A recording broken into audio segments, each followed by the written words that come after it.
Sejumlah emiten tambang emas menargetkan peningkatan produksi pada tahun 2025 seiring tren positif harga emas di awal tahun ini.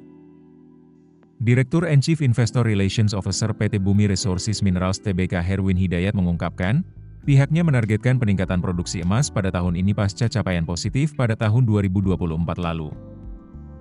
Target tahun ini bisa mencapai lebih dari 75.000 ons produksi emas, naik dari tahun lalu yang sebesar 64.000 ons.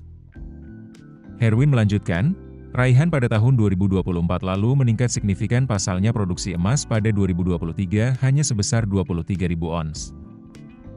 Seiring kenaikan produksi di tahun 2025 ini, manajemen BRMS turut mengharapkan rata-rata harga jual emas juga dapat ikut meningkat sehingga berdampak positif pada kinerja tahun ini.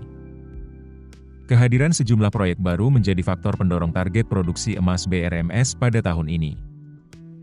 Herwin mengungkapkan, pabrik kedua di Palu baru beroperasi dengan kapasitas penuh pada April 2024. Untuk itu, pabrik ini diperkirakan dapat beroperasi penuh sepanjang tahun ini. Tren positif harga emas sepanjang awal tahun diyakini akan semakin mengerek kinerja BRMS di tahun 2025 ini. Kedepannya, kinerja produksi emas diharapkan semakin meningkat seiring kehadiran proyek tambang emas bawah tanah di Poboya, Palu. Pabrik bawah tanah di Pobau memiliki kadar emas yang tinggi, yakni 3,5 hingga 4,9 gram per ton. Harapannya produksi emas dari tambang bawah tanah tersebut bisa mulai berproduksi di semester kedua tahun 2027. Selain itu, manajemen BRMS kini tengah memfinalisasi rencana untuk memperoleh fasilitas pendanaan yang diharapkan dapat tercapai pada kuartal kedua tahun ini.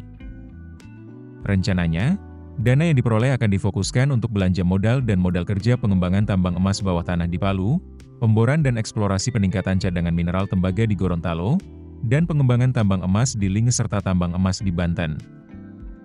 Sekretaris Perusahaan PT United Tractors Tbk Saraka Lubis mengatakan, penjualan emas pada tahun ini diproyeksikan meningkat dibandingkan realisasi pada tahun 2024. Proyeksi penjualan emas tahun ini adalah sekitar 240.000 ons, sedikit naik dari penjualan tahun lalu sebesar 232.000 ons. SAR menjelaskan, untuk tahun ini UNTR mengalokasikan belanja modal sekitar 1 triliun rupiah untuk pengembangan Tailing Management Facility. UNTR membukukan laba bersih senilai 19,53 triliun rupiah pada 2024 lalu, atau menurun 5,24% secara tahunan. Sebagai perbandingan, pada tahun 2023 UNTR membukukan laba setelah pajak yang diatribusikan kepada pemilik entitas induk sebesar 20,61 triliun rupiah.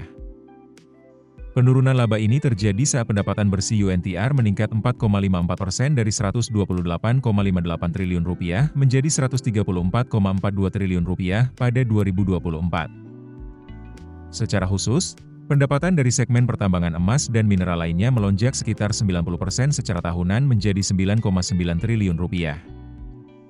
Pada unit bisnis pertambangan emas, UNTR melalui PT Agincourt Resources dan PT Sumbawa Jutaraya mencatat total penjualan setara emas sebesar 232.000 ons.